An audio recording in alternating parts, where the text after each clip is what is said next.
G'day, I'm Troy Dean from Video User Manuals and WP Elevation, and this is the 101 Ways to Elevate Yourself and Demand Higher Fees, a practical guide for WordPress consultants to start attracting better quality clients, work on better, more interesting projects, and get paid better fees. Now, let's go elevate. Number 27, checkpoints.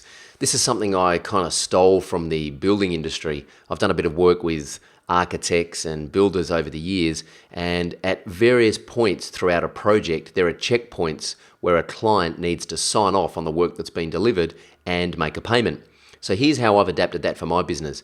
The first thing that a client needs to do when they approve a proposal is they need to pay the deposit, and I charge a 50% deposit up front. The next checkpoint I have is agreeing on the functionality and the design of a website. So let's map out the functionality and maybe a sitemap or an interactive prototype, which we'll talk about in future videos.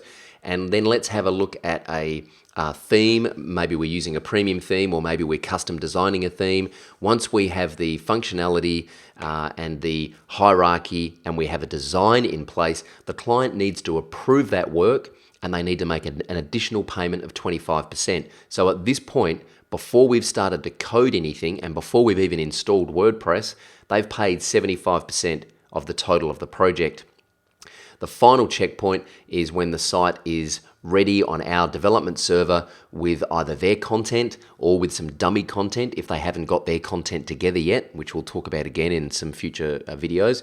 And at that point, once the website is built, with or without their content, and the functionality is proven to work, they need to approve that website and pay the final invoice, and then we can prepare to transfer it to their server, to their hosting account, and we can give them the keys and give them the training materials they need to populate their website with their content.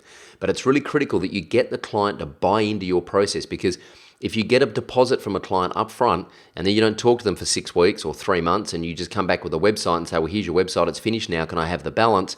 You don't know what the relationship's going to be like. You don't know what's happened in the last 6 weeks, and you don't know what headspace that client's going to be in. So it's really important to keep the client on track and get them to buy into your process and get them to approve the work you're doing throughout, and most importantly, get them to pay those invoices on time, because once they pay those invoices, that's a very big indicator that they accept the work that's been done and they're happy to keep moving forward in that direction.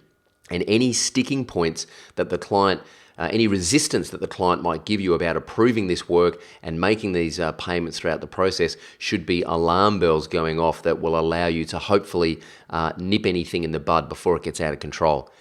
In the next video, I'm going to share a funny little story about checking grammar, whether it's in your proposals or on websites with dummy copy or final copy.